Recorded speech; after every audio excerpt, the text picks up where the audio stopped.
As adults, it's so easy to lose our sense of childlike wonder and creativity, but there's one Getaway that aims to restore these qualities in its guests through art and a sense of community. Camp V is located in Naturita, Colorado, and is one of the most unique stays I've ever experienced. Let's take a look at it. All right, so we're here at Camp V, and I'm here with Natalie, who is the owner, founder, CEO, builder, boss girl. So yeah, what's up? Good to be here. Welcome to Camp V. We're happy to have you here. So I saw this place on the side of the road coming in, and I didn't know this was Camp V, and I was just like, that looks odd. And it totally, this place is weird in the absolute best sense of the word, and I absolutely love that. Thank you so much. Yeah, we wanted something that when people discovered it, they would say like, wow, I can't believe that this place exists. So I'm glad you had that reaction. We wanted to not only restore this historic community, but at the same time, we wanted to add this element of art. And then also bring, a sense of community together for a place that holds like such a history for the people that are from this community. Totally. Yeah. Honestly, this place to me, it kind of feels like a kid's summer camp mixed with some kind of hippie commune mixed with a little splash of luxury and class. Like it's just unlike any place I've ever stayed. This place is a deal of its own. So.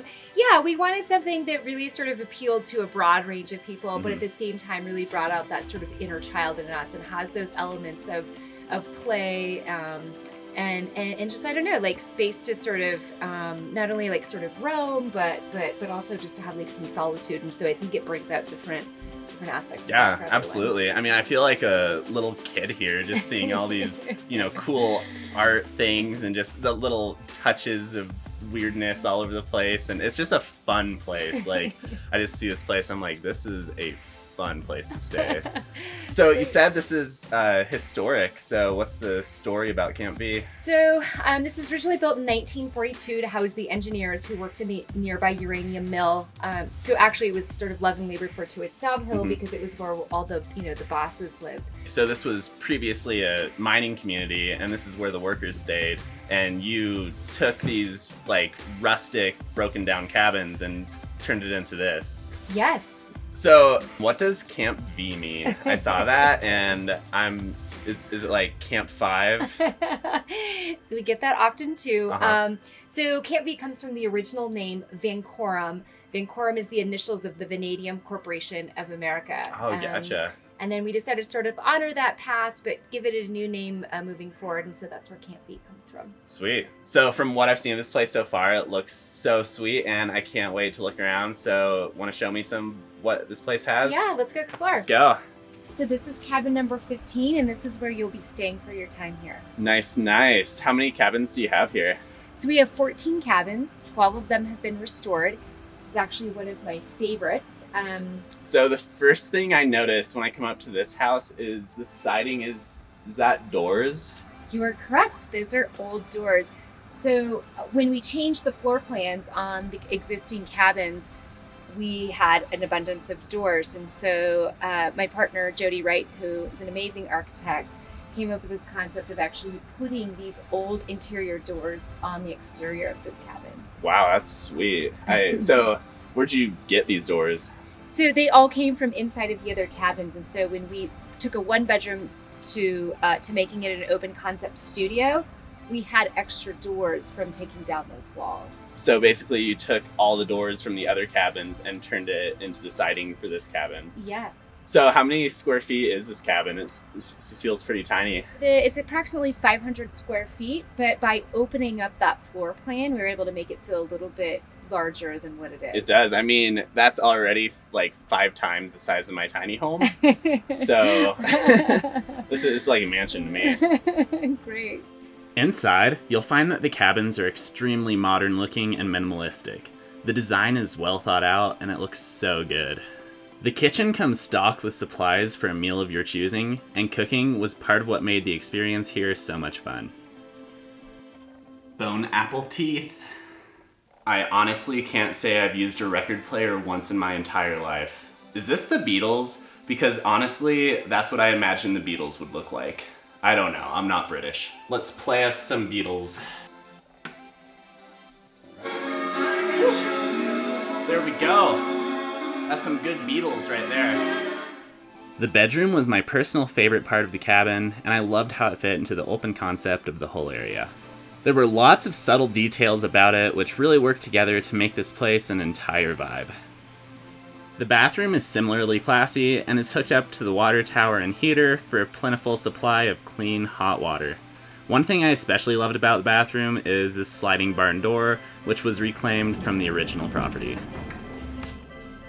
Bruh, this feels like something out of Cobra Kai.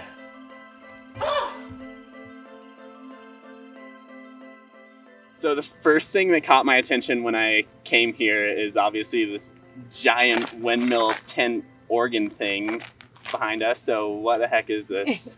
So this is the Prairie Wind Chapel, which is done by artist Robert Hohen. It was a piece that's been at Burning Man before, and he felt as though it really needed a much more permanent home so it could be enjoyed by people often. It's also sort of that symbol of the meeting place, right? When like old communities are built, one of the first things that they built was a chapel. And so it really has this symbolism of like, you know, the first thing that you see in a community and a meeting place for people. Honestly, I was there last night and it's pretty spooky at night. Like it covers all your bases. It's like, you know, a cool family place and like a haunted house. It's everything. It's a great description of it. So there's actually going to be a Halloween wedding in the chapel. So oh, no way. Sounds like maybe you need to be there. Is Dracula getting married? I don't know. Okay. Might be Dracula. He might have found a boo. You're going to have to come and boo. find out. Here we are on the Praia Express. The Pariah. So the Praia Express is a Burning Man mutant vehicle that was built by Howard Moffett and his family out of Park City. So it's been to Burning Man a handful of times. What happens with a lot of these pieces is essentially they just sit in storage for most of the year. And so for Howard, he said, well, why not bring this out to V so that people could enjoy it and it could be used for special events? Yeah, it's great. Give it some use in the off season when it's not a Burning Man. So this is the Unknown Zone, which is an art installation that's done by Brooke Enbender out of Telluride. Nice. So what is it? It's the Unknown Zone. So when, at the beginning of COVID, Brooke was looking at doing an installation with doors. And so she posted a message on Facebook saying, I'm looking for old doors. And suddenly she started getting all of these messages from people saying, we've got this door, but there was all these stories attached to the doors. And so for her, she started realizing that doors are such a portal, especially during COVID, like we were stuck behind doors or there's certain doors we couldn't go inside of. So she wanted to transform these doors not only into art, but also as like sort of a symbolism for these portals or for these things that are unknown. And so this installation is called the Unknown Zone Camp V. I like the symbolism behind it. That feels like something out of like a high school English book, you know? Mr. Warrenberg would love this place. So behind us, it looks like we have some kind of giant metal box with a chair sitting in front of it, in front of a TV. Can I show you what I think this would be used for? Okay, and then you could tell me if I'm right or not. Okay, I'd love to see that. All right, so go sit in the chair. Okay. Ah! Are you scared? A little bit. Nice. So this is Francis, which is our non-binary piece of art. This is actually a piece that came out of the power plant. It was a crusher cone. So it has a new home here at V, and you'll see that it was very intentionally set here so that you have this beautiful frame of the water tank. It also seems to make a pretty good jungle gym. This thing is awesome. My first thought when looking at this thing is that you're trying to build a better lobster trap, but I'm guessing that's not it, seeing as how we're in the middle of the Colorado desert. Yeah, that's probably it. That's probably a fair assumption.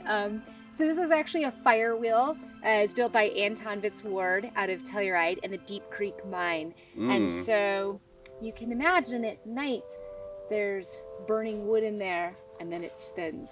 Oh, gotcha. So it just like throws burning wood all over for pyromaniacs. So this right here is obviously a fire pit, but I haven't seen a fire pit quite like this before. What's this guy? So this is Fuega. This is our communal fire pit. This is actually a piece that came out of the power plant in the community after it closed down. When we saw this piece in the boneyard, we were like, this deserves to be a fire pit. So this was an old piece of the machinery at the mine, and you took it and turned it into a fire pit. Yeah, so we gave it a new life, and it had actually never been used. It takes almost a year to weld a piece like this, or at least it did, is what we were told. And so when we found it, it was covered in plastic, and here it is living its best life at Camp V as a fire pit. Right on. Sitting above the main area, the next thing you'll want to check out is the big water tank, which has been transformed into a yoga and meditation studio. The builders did a great job here, and I love the new deck that's been put in. It's a great place to go to just escape the craziness of everyday life and have some alone time. In this water tank, you'll definitely want to take some time to attend a sound bath, which is where a gong is played in a way that echoes around the tank and immerses visitors in a tranquil noise. It's actually really relaxing.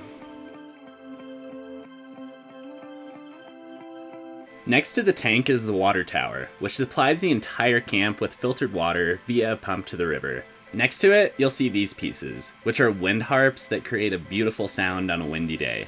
It's really something you have to experience for yourself. The final area to explore is the lower part of the property, where you'll find the Magic Bus and Lake V.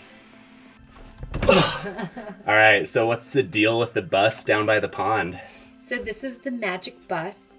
This was actually a bus that came with the property. So the previous owner had purchased it as like a, as a travel bus, but had never done anything with it. So when we found this, it was stacked full of wood, and so we completely cleaned it out, towed it down here, and then a friend of ours, Heidi Sprigg, who's an amazing artist, transformed it into this continuous speakeasy that you see now. So in here, I'm seeing all this art on the walls.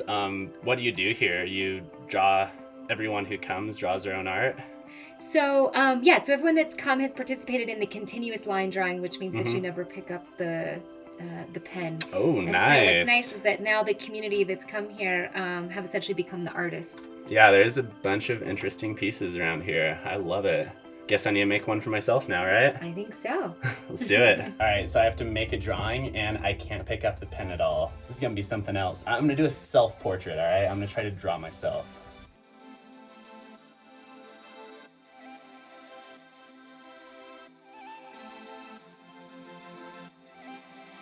You guys ready for the big reveal? Boom, self-portrait. How's it look? Is the resemblance uncanny? Looks a little bit like an older version of you, but otherwise I totally see it. That's me in 10 years.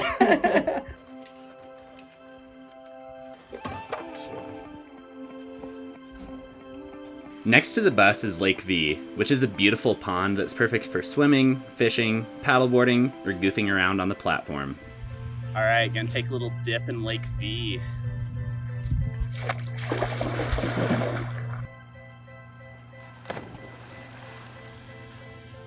That is too much fun. Woo! All right, so after my dip in Lake V, it's time to take a shower, and this is one of the coolest showers I've ever seen. So what's the story on this guy? This is called the green thing. You can guess why, right? It is a green thing. It's a green thing. So actually, I found this on the side of the road at an antique store, and the guy also agreed that it was worth salvaging, so he was just waiting for us to come along. And when I saw it, I was like, this definitely deserves to be a shower. For sure. And here we are. Now it's an outdoor shower. There it goes. Oh, and it's warm. Oh, it feels so good.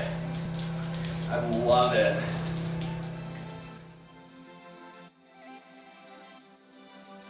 And there you have it for Camp V, one of the most unique stays in Colorado. I put their website in the description, so if you want to book a stay, just go ahead down there and tap it. I promise you won't regret it. And also, this is my very first video doing a property tour, and I'm hoping to do plenty more in the future, highlighting cool retreats, Airbnbs, personal builds and conversions. So yeah, let me know what you think about this type of video, whether it's cool or whether it's trash like me. Be sure to like the doobly-doo and hit the sub smash button, and I don't know how to do YouTube, just press the buttons. All right, have a good one, bye.